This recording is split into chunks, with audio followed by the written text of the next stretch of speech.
The clock on the wall showed 9:47 p.m. when Maria finally got a chance to catch her breath. Her lower back was screaming at her, and she could feel a blister forming on her right heel where her cheap work shoes had been rubbing all day. She'd been on her feet since 1 in the afternoon, and the Friday night dinner rush at Romano's Italian restaurant had been especially brutal. She grabbed a damp cloth from behind the bar and started wiping down table 12 for what felt like the 100th time that evening. A family of 6 had just left, and they'd managed to get marinara sauce on places Maria didn't even know marinara sauce could reach. She found some on the underside of the table. How does that even happen? "Maria, can you grab those water glasses from table 5? Called out Tony, the other server working that night. He was juggling 3 plates of pasta and looked like he might drop them all at any second. "Got it," she said, even though her feet were begging her to just stand still for 30 seconds. This was her life now, 27 years old, wiping down tables and smiling at customers who sometimes treated her like she was invisible. It wasn't what she'd imagined for herself when she was younger, but then again, life rarely goes according to plan. At least that's what her mother always told her when Maria complained about being tired. The restaurant was finally starting to empty out. The after-work crowd had come and gone. The families with young kids had cleared out around 8. Now it was just the late diners, mostly couples who weren't in any hurry to leave, sitting over half-empty wine glasses and tiramisu they were sharing with 2 spoons. Maria liked this time of night, actually. When things got quiet, when she could move at a slower pace and didn't have to rush from table to table with her face frozen in that customer service smile that made her cheeks hurt. She was carrying a tray of dirty dishes back to the kitchen when she passed by the alcove near the bar. That's where the piano sat, pushed back against the wall like someone had tried to hide it. It was an old upright, probably 60 or 70 years old, with a rich mahogany finish that had seen better days. The wood was scratched in places and someone had left a water ring on top of it at some point that had never quite come out. Maria always slowed down when she walked past that piano. She couldn't help it. Mr. Romano, the owner, had told her once that the piano came with the building when he bought the place 5 years back. The previous owner had used it sometimes for live music on weekends, but Mr. Romano never bothered with that. He said people came to his restaurant for the food, not for entertainment. The piano just sat there gathering dust, serving as a very expensive table for people to put their coats on when the coat rack got full. Nobody really noticed it anymore.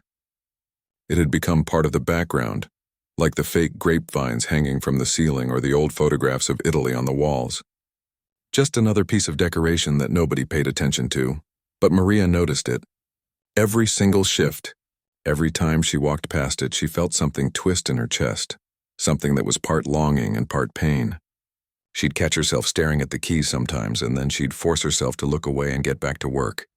"You okay?" Tony asked, nearly bumping into her with his tray. "You look like you're daydreaming." "Yeah, I'm fine," Maria said quickly. "Just tired." "Tell me about it," Tony muttered. "My feet are killing me." 3 more tables and we can start closing up, thank God." Maria nodded and headed to the kitchen with her dishes. She pushed through the swinging door and nearly collided with Carlos, the line cook, who was on his way out with an order of chicken parmigiana. "Watch it," he said, but he was smiling.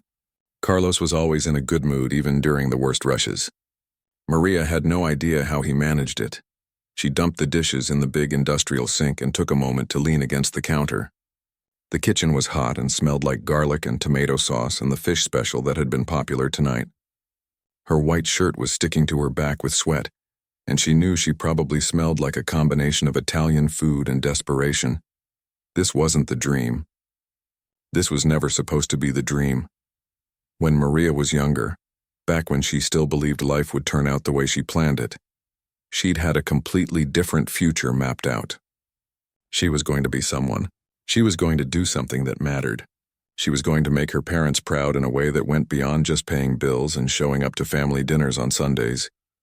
But that version of her life felt like it belonged to a different person now, someone who'd been naive enough to think that wanting something badly enough meant you'd get to keep it. "Order up," Carlos shouted, snapping her back to the present. Maria grabbed the plates and headed back out to the dining room. Table 7. A young couple on what looked like a first or second date. The guy was trying too hard to impress the girl, and the girl looked both interested and slightly amused by his efforts. Maria delivered their food with a smile and asked if they needed anything else. They didn't even look up at her when they said no. She was turning to walk away when she heard it. Piano music, faint and tinny, coming from someone's phone. The guy at table 7 was showing the girl a video of some concert pianist performing somewhere fancy. The girl watched with polite interest while taking a bite of her lasagna. Maria felt that twist in her chest again. Sharper this time. She walked back toward the kitchen, but her feet carried her past the piano again. She stopped this time, really stopped, and looked at it. Her hand reached out before she could think about it, and her fingers brushed across the dusty fall board that covered the keys. The wood was smooth and cool under her fingertips. She wondered if the piano was even in tune anymore. Probably not. Nobody had touched it in years except to pile coats on top of it during winter. "You play?" Maria jumped and turned around.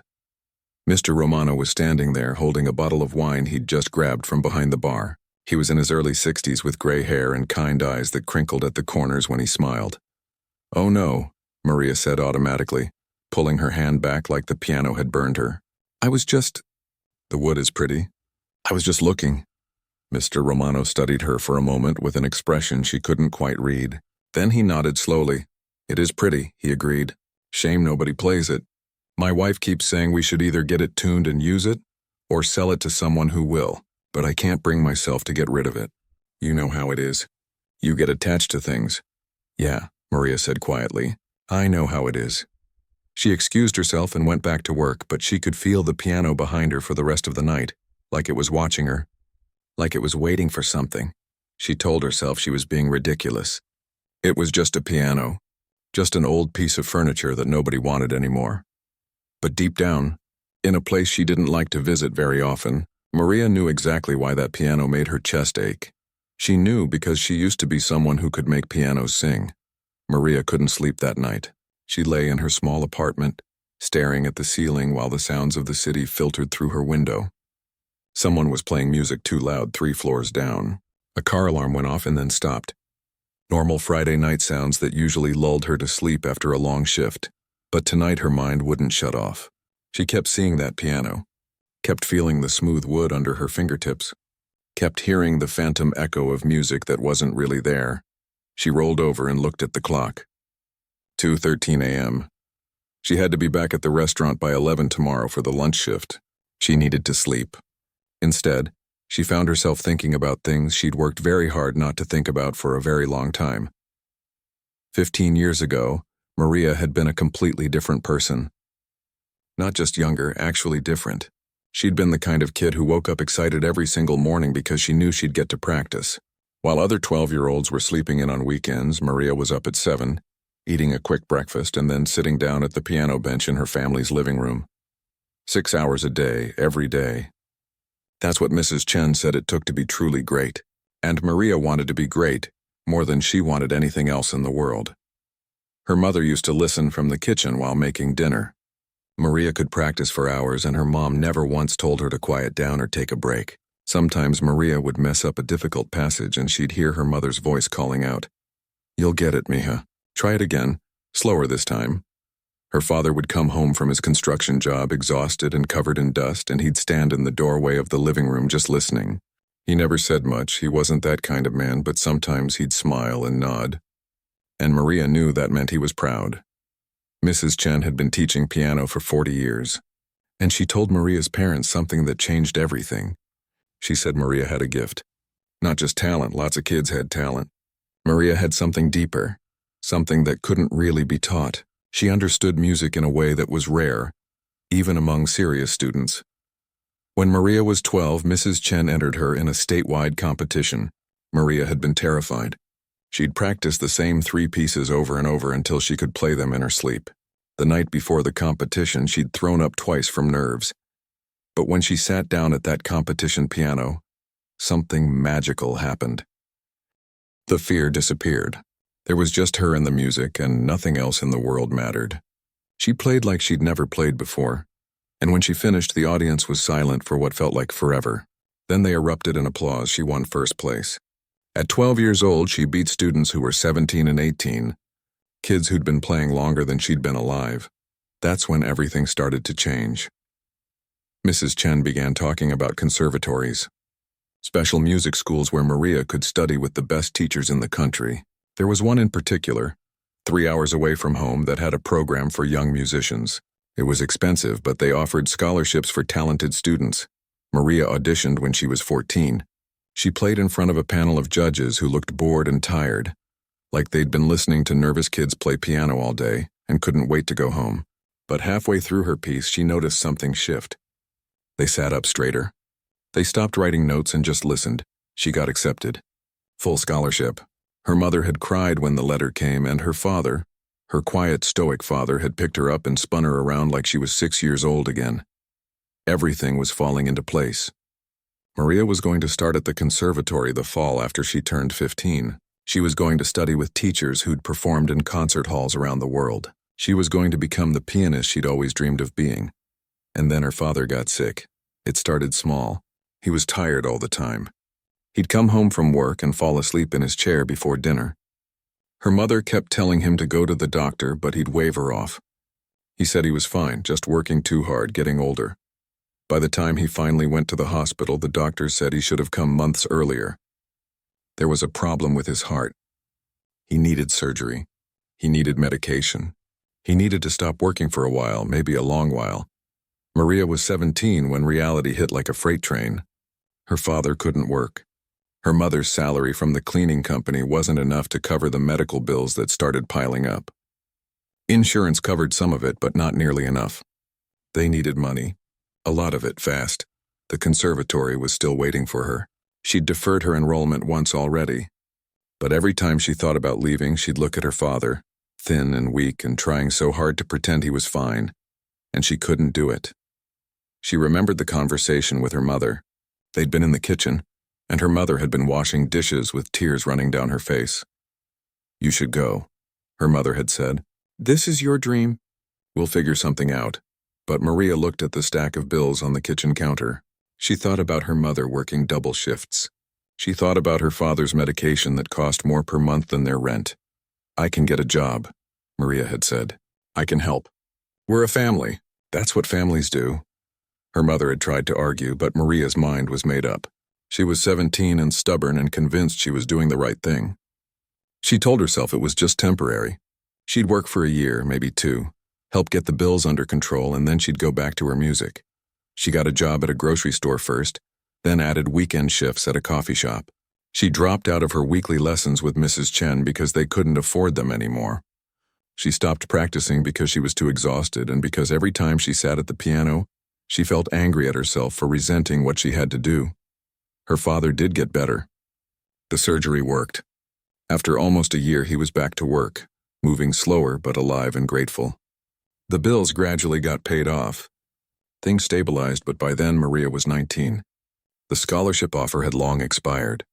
She'd missed her window. The other kids from her competition days were already studying at prestigious schools, performing in recitals, building their careers.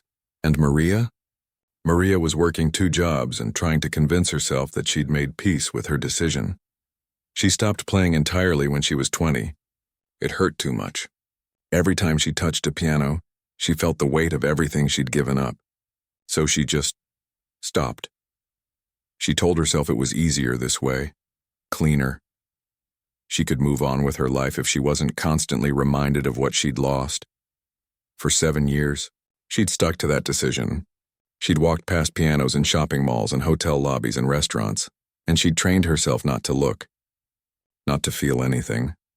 But tonight, lying in her dark apartment at 2:30 in the morning, Maria couldn't stop thinking about that dusty upright piano at Romano's. She couldn't stop remembering what it felt like to love something so completely that nothing else mattered. She finally fell asleep around 3, and in her dreams, she was 12 years old again, standing on a stage, taking a bow while the audience applauded. When her alarm went off at 9, she woke up with tears on her face and couldn't remember why. The lunch shift on Saturday was chaos from the moment Maria walked through the door. Apparently, there was some kind of youth soccer tournament happening nearby, and Romano's had become the unofficial gathering place for hungry families with kids still wearing their muddy uniforms. Maria was running on 4 hours of sleep and 3 cups of coffee. Her head felt foggy and she kept messing up simple things. She brought the wrong salad dressing to table 9. She forgot to put in the appetizer order for table 3. Tony kept giving her concerned looks between his own tables. "You okay?" he asked when they both ended up at the server station at the same time. "You seem off today." "Didn't sleep well," Maria said, grabbing more napkins. "I'm fine." She wasn't fine, but she didn't know how to explain why. How do you tell someone that a dusty old piano had somehow cracked open a door you'd spent 7 years keeping locked? The lunch rush finally died down around 2:30. Maria was clearing plates from a table when she heard Mr. Romano's voice behind her. "Maria, you have a second?" She turned around and found him standing there with an older couple. The woman had elegant silver hair and was wearing a navy blue dress that looked expensive. The man beside her wore a gray suit and had kind eyes that reminded Maria of her father. "These are Mr. and Mrs. Castellano," Mr. Romano said with a warm smile. "They've been coming here for years. Today's actually their 40th wedding anniversary." "Congratulations," Maria said automatically, giving them her best customer service smile even though she was exhausted. "That's wonderful." "Thank you, dear," Mrs. Castellano said. Her voice was soft and had a slight accent that Maria couldn't quite place. "We had our first date here, you know. Well, not here exactly. This building used to be a different restaurant back then, but same location, same corner booth." Her husband squeezed her hand and smiled. There was something about the way they looked at each other that made Maria's chest ache. 40 years and they still held hands like teenagers. "That's really sweet," Maria said, and she meant it. Mr. Romano cleared his throat. Mrs. Castellano mentioned something about the piano. She was hoping someone might play a little something, you know, make the evening special. He paused and looked at Maria. "You said last night you used to play, right?" Maria felt her stomach drop. The dining room suddenly felt too warm. There were still about 15 people scattered across various tables, finishing their meals, talking quietly. Not a huge crowd, but enough. Enough to watch. Enough to judge. That was a really long time ago, Maria said, her voice coming out smaller than she intended. "I don't think—" "Oh, nothing fancy," Mrs. Castellano said quickly as if sensing Maria's panic. "Just something simple and pretty. When my husband and I got engaged, there was a piano player at the restaurant. I've always remembered that. The music made everything feel so magical." Maria looked at the older woman's hopeful face, then at her husband who was smiling softly, then at Mr. Romano, who was waiting patiently. She wanted to say no. Every part of her wanted to make up an excuse, apologize, and get back to work where she was safe. But there was something about Mrs. Castellano's expression that got to her. Maybe it was the way she held her husband's hand. Maybe it was the fact that they'd been coming back to this spot for 40 years. Maybe Maria was just too tired to keep all her walls up. "I'm really rusty," Maria heard herself say. "I haven't played in years, but I can try something simple." Mrs. Castellano's whole face lit up. "Oh, thank you. That would be lovely." Maria felt like she was moving through water as she walked toward the piano. Her legs didn't quite feel like her own. A few of the other diners had noticed something was happening and were watching with mild curiosity. She reached the piano and just stood there for a moment looking at it. Someone had wiped the dust off the top recently. The wood gleamed a little in the afternoon light coming through the window. Her hands were shaking. She couldn't do this. What had she been thinking? 7 years. She hadn't touched a piano in 7 years. Her fingers probably didn't even remember how to find the right keys, but she'd already said yes. Mrs. Castellano was watching with that sweet, expectant smile. Mr. Romano was standing by the bar with his arms crossed, looking curious. The other customers had put down their forks and phones and were waiting to see what would happen. Maria sat down on the bench. The leather was cracked and worn, but it was still comfortable. She lifted the fallboard, revealing the keys underneath. They were more yellowed than she remembered, a few of them chipped at the edges, but they were still beautiful in their own way. She took a breath and placed her fingers on the keys. The first notes came out uncertain and clumsy. She chose something simple, a classical piece she'd learned when she was 10, the kind of thing you'd play at a beginner's recital. Her fingers felt stiff and awkward, stumbling over notes that should have been automatic. She winced at a wrong note. Then another. This was a mistake. Everyone was listening to her mess up. She should stop. She should apologize and go back to clearing tables. But then something strange happened. Her hands started to remember, not just the notes, but the feeling, the way her fingers were supposed to curve, the weight of her arms. the rhythm that lived somewhere deeper than conscious thought. The music started to smooth out. The mistakes became less frequent. And as Maria played, she felt something she hadn't felt in 7 years. That sense of everything else falling away. The restaurant faded. The watching people faded. Even her own anxiety faded. It was just her and the piano and the music flowing between them. Without meaning to, without even realizing she was doing it, Maria's fingers shifted into something more complex. The simple melody she'd started with began to evolve. She added harmonies. She changed the rhythm. Her left hand found a bass line that made the whole piece richer and deeper. She was playing for real now, the way she used to play when she was 15 and believed she could do anything. Her fingers moved faster, more confident. The old piano wasn't perfectly in tune, but it didn't matter. The sound that came out was alive and warm and full of emotion Maria didn't even know she'd been carrying. She found herself playing a piece she'd written when she was 16. She'd never performed it for anyone except Mrs. Chen. She'd composed it during a summer when she'd been so in love with music that she'd spent hours just experimenting, seeing what sounds she could create, what stories she could tell without words.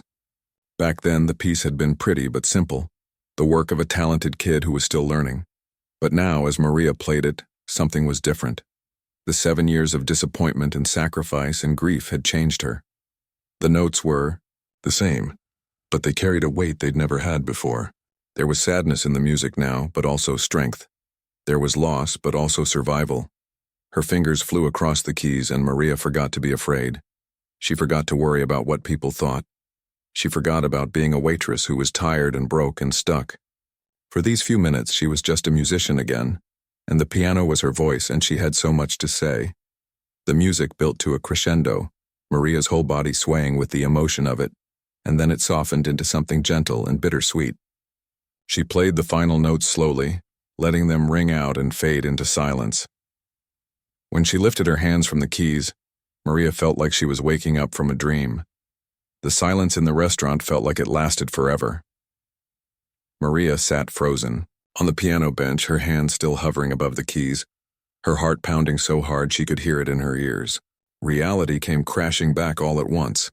The restaurant, the people, the fact that she'd just played in front of strangers for the first time in 7 years. What had she done? She'd promised something simple, and instead she'd completely lost herself in the music. She'd played that complicated piece she'd written as a teenager, showing off without meaning to. Everyone probably thought she was crazy, or showing off, or both. Then someone started clapping. It was Mr. Castellano, the anniversary man. He was on his feet, applauding with his hands held high. Then his wife stood up too, and Maria saw that she was crying. Not sad crying. Her face was full of joy, tears streaming down her cheeks as she clapped. Then another person stood up, then another. Within seconds, every single person in Romano's was on their feet. The soccer families, the late lunch crowd, the couple who'd been arguing quietly in the corner. All of them were standing and clapping. Maria felt her own eyes fill with tears. She didn't know what to do. She'd imagined this moment so many times. When she was younger, performing for an audience, receiving applause.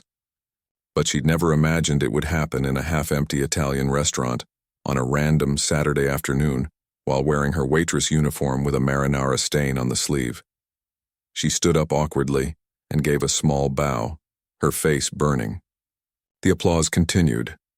Mrs. Castellano was saying something to her husband, both of them smiling through tears. A little girl in a soccer uniform was tugging on her mother's sleeve, pointing at Maria with wide eyes. Mr. Romano was standing by, the bar with his mouth hanging open, looking like he'd just witnessed something he couldn't quite process. Maria didn't know what to do with herself, so she did what felt natural. She started to head back toward the server station, back to her real job, back to being invisible. But Mrs. Castellano intercepted her, moving surprisingly quickly for a woman in her 70s. She grabbed both of Maria's hands in hers. "That was extraordinary," she said, her voice thick with emotion. "I asked for something simple, and you gave us something beautiful, something real. Thank you. Thank you so much." "I'm glad you enjoyed it," Maria managed to say, though her voice was shaky. "Happy anniversary." Mr. Castellano joined his wife, nodding in agreement. "We'll never forget this," he said simply. 40 years, and this might be the best anniversary yet. They went back to their table, and Maria finally made it to the server station, where Tony was staring at her like she'd just grown a second head. "Dude," he said. "What was that? I had no idea you could play like that. Why are you working here?" Maria didn't have an answer for that. Or maybe she had too many answers, and none of them were simple enough to explain while standing in a busy restaurant. Before she could respond, a man in an expensive-looking suit approached her. He was probably in his 50s with graying hair and the kind of confident walk that said he was used to people listening to him. "Excuse me," he said, pulling a business card from his jacket pocket. "I'm Vincent Chen. I coordinate a concert series at the Riverside Arts Center downtown. I was having lunch here with my daughter." He gestured to a young woman sitting at a nearby table who waved. "And I have to say, what you just played was remarkable." Maria took the card automatically, not quite processing what was happening. The card was thick and expensive feeling, with raised lettering. "We feature emerging artists throughout the year," Vincent continued. "Local musicians who deserve a bigger audience. I'd love to talk to you about possibly performing in our spring series. Do you have representation, a manager?" Maria almost laughed. Representation? She could barely afford her rent. No, she said. "I don't perform. I don't anymore. I haven't in a long time. That was just for them." She nodded toward the Castellanos.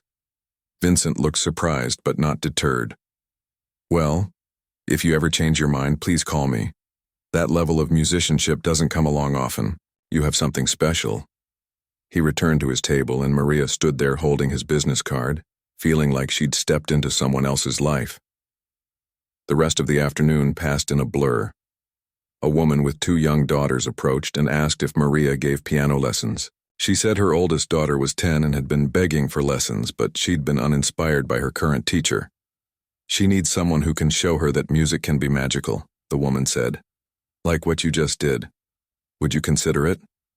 "I'd pay well." Maria found herself writing down the woman's phone number on an order pad, not quite believing this was real. More people came up as they were leaving.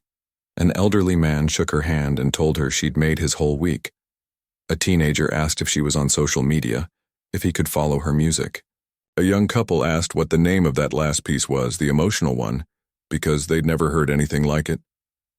"I wrote it," Maria admitted quietly. "When I was 16. It doesn't have a name." Through it all, Mr. Romano watched from behind the bar, his expression thoughtful. When the lunch crowd finally cleared out completely and it was just Maria and Tony doing cleanup, Mr. Romano called her over. "Sit," he said, gesturing to a bar stool.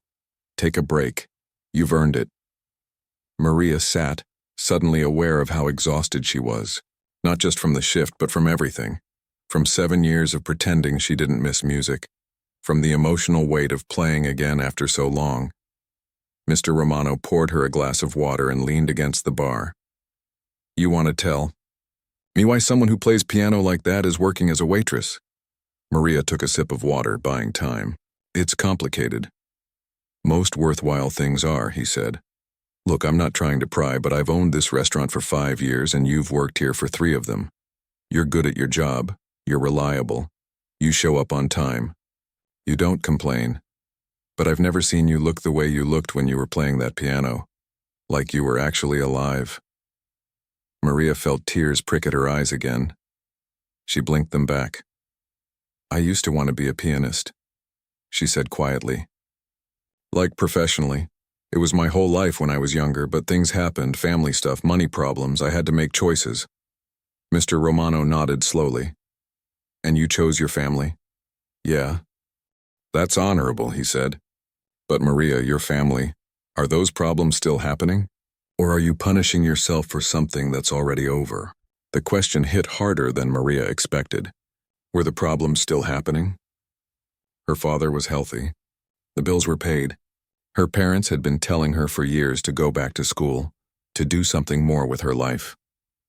But she'd convinced herself it was too late, that the door had closed. That she'd made her choice and had to live with it. I don't know, she admitted. Mr. Romano smiled.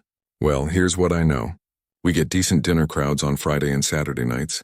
Nothing crazy but steady. What if you played during those shifts? I'd pay you double your server rate for the hours you play. You could still serve tables on other days if you need the money, but those 2 nights you'd be our pianist. Maria stared at him. Are you serious? Completely. What you did today, that made people happy. It made them feel something. That's worth paying for. He pushed off from the bar. Think about it. Let me know. He walked away, leaving Maria sitting there with Vincent Chen's business card in her pocket, a mother's phone number in her order pad, and a job offer she'd never expected. Her hands were still trembling slightly from playing. She looked down at them. These hands that had spent 7 years carrying plates and wiping tables. These hands that had once made music that mattered. Maybe, she thought. It wasn't too late after all. Maria sat on the piano bench long after her shift ended that night. The restaurant was closed, chairs stacked on tables, the smell of cleaning solution mixing with the lingering scent of garlic and basil. Mr. Romano had left an hour ago, telling her to lock up when she was ready and drop the keys through the mail slot. She'd been sitting here for 20 minutes, just staring at the keys in the dim light from the exit sign. Her phone buzzed in her pocket. A text from her mom. Coming for dinner tomorrow? Your father is making his famous enchiladas, Maria smiled. Every Sunday, the same invitation. The same routine she'd fallen into over the past 7 years. Work, sleep, Sunday dinner with her parents, repeat. A comfortable life. A safe life. A life that never asked too much of her or broke her heart. But was it really living? She thought about Mrs. Castellano's face wet with happy tears. She thought about Vincent Chen's business card still in her pocket. She thought about the little girl in the soccer uniform who'd watched her play with eyes full of wonder, like Maria had just shown her that magic was real. Maria's fingers found the keys again. This time she didn't hesitate. She played softly, something improvised, letting her emotions guide her fingers instead of her brain. The notes tumbled out, some sad, some hopeful, some angry at all the time she'd wasted being afraid. She played until her fingers hurt. Then she played a little more. When she finally locked up the restaurant and walked to her car, it was past midnight. The streets were quiet. The city lights reflected off wet pavement from an earlier rain. And Maria felt something she hadn't felt in years, possibility. The next morning, she called her mother. Mia, what's wrong? Her mom answered, immediately worried. You never call this early. Nothing's wrong, Mama. I need to talk to you and Papa. Can I come over now? An hour later, Maria sat at her parents' kitchen table. The same table where she'd done homework as a kid, where she'd eaten countless meals, where her mother had cried over hospital bills while Maria made the decision that changed everything. Her father sat across from her, older now, grayer but healthy. Her mother stood by the stove, pretending to be busy with coffee but clearly listening to every word. I played piano yesterday, Maria said, at the restaurant. For the first time in 7 years. Her mother's hand froze mid-pour. Her father leaned forward, his expression intense.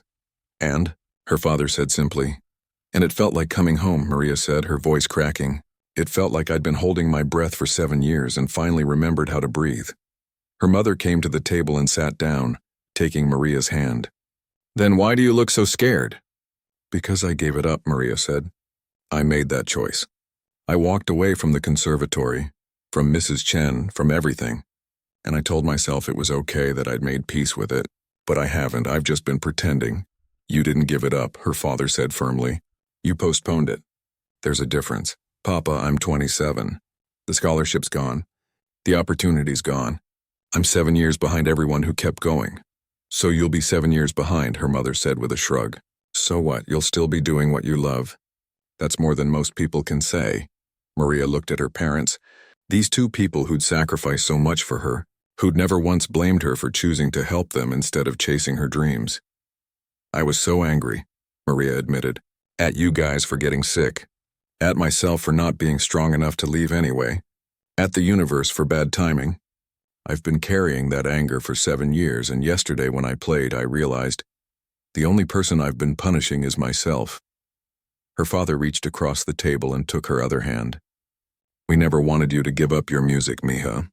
Not for us. Not for anyone. I know, Maria whispered. I know that now. So what are you going to do? Her mother asked. Maria pulled out Vincent Chen's business card and the phone number from the mother asking about piano lessons. She laid them on the table like evidence. Mr. Romano offered me a job playing piano at the restaurant on weekend nights, double my server pay. She paused. And this man wants me to perform in a concert series. And this woman wants piano lessons for her daughter. None of it's the conservatory. None of it's the path I originally planned. But maybe that's okay. Maybe there's more than one way to be a musician. Her mother squeezed her hand. Maybe the path you're on now is better than the one you lost. Because now you know what it's like to lose it. You'll never take it for granted. That night, Maria made 3 phone calls. The first was to Vincent Chen. Yes, she'd be interested in talking about the concert series. No, she didn't have any recordings, but she could audition. Yes, next week would be fine. The second was to the mother asking about piano lessons. Yes, she'd be willing to teach. She could start with 1 student and see how it went. The third call was the hardest. She looked up Mrs. Chen's number. The same number she'd had memorized since she was 10 years old. The number she'd been too ashamed to call for 7 years. The phone rang 3 times before her old teacher answered. Hello? Mrs. Chen? It's Maria Rodriguez. I don't know if you remember me. Maria. The old woman's voice was warm and immediate. Of course I remember you. I've thought about you so many times over the years. How are you, sweetheart? Maria felt tears spring to her eyes. I played yesterday, for the first time in 7 years, and I think I'm ready to come back. Not to compete or anything, just to play. To learn again. Would you consider teaching me? There was a pause and Maria heard what sounded like Mrs. Chen crying softly. I would be honored, her teacher said. I never stopped hoping you'd call. 2 weeks later, Maria played her first Friday night shift at Romano's. Mr. Romano had advertised it on social media and in the window. Live piano music every Friday and Saturday night. The restaurant was packed. Every table full, people waiting by the door. Maria was terrified right up until she sat down at the bench. Then, like before, the fear melted away. She played for 2 hours, mixing classical pieces with popular songs, improvising when the mood struck her, taking requests from customers who were delighted to be part of the experience. During her break, a young woman approached her. She couldn't have been more than 19, holding her phone nervously. I'm sorry to bother you, the girl said, but I just started studying music at the community college and watching you play. You make it look so natural, like you're just having a conversation. How did you learn to do that? Maria thought about the question. She thought about 12-year-old her winning competitions. She thought about 17-year-old her making impossible choices. She thought about all the years of silence and regret and fear. I learned by losing at first, Maria said honestly. I learned by understanding what it means to live without something you love. That taught me not to waste a single moment when I got it back. The girl nodded slowly, like Maria had just told her something important. When Maria went back to playing, she noticed Mrs. Castellano and her husband had come back. They waved from their corner booth and Maria smiled. She played something special for them, that piece she'd written at 16, the one that had started everything. But this time, she didn't play it the way she'd written it. She played it the way she understood it now, with 7 years of life and loss and learning woven into every note. It was sadder and wiser and somehow more hopeful than the original had ever been. Because Maria finally understood something important. She wasn't the same person who'd lost her dream 7 years ago. That girl had been talented but untested, privileged in ways she hadn't recognized, certain the world would unfold according to her plans. The woman sitting at this piano bench knew that life doesn't follow plans. She knew about sacrifice and hard choices and the way dreams can break your heart. But she also knew about resilience and second chances, and the strange way that detours sometimes lead you exactly where you need to be.